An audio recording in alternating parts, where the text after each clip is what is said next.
Welcome to the Slop Farm. Enjoy the video. In this video, I will explain how to make delicious baklava with Filo pastry. To begin, you'll need to gather your essential ingredients. Start with 1 pound of finely chopped nuts, usually walnuts or pistachios, for that authentic flavor. Have 1 box of thawed phyllo dough ready, along with 2 sticks of melted unsalted butter. Finally, prepare a simple syrup using 2 cups of sugar and 1 cup of water. These are the foundational elements for our delightful dessert. Now let's assemble our baklava layers. First, generously brush a 9 by 13-inch baking pan with melted butter. Carefully lay down about 10 to 12 sheets of phyllo dough, brushing each individual sheet with butter as you go. This creates those wonderful, flaky layers. Next, spread 1/3 of your chopped nut mixture evenly over the phyllo.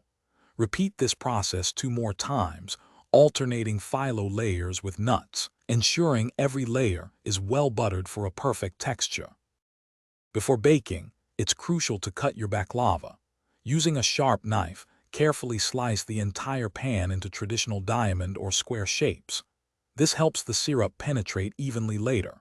Preheat your oven to 325 degrees Fahrenheit.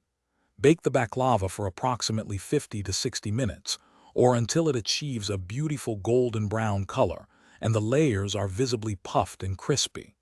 A perfectly baked baklava is key to its deliciousness. The final step brings all the flavors together. Immediately after removing the hot baklava from the oven, generously pour your cooled simple syrup evenly over the entire surface. You'll hear a delightful sizzle.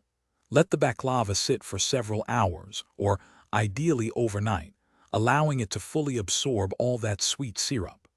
Garnish with extra chopped nuts for a beautiful finish.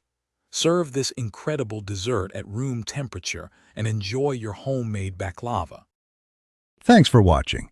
Consider subscribing if we helped you today.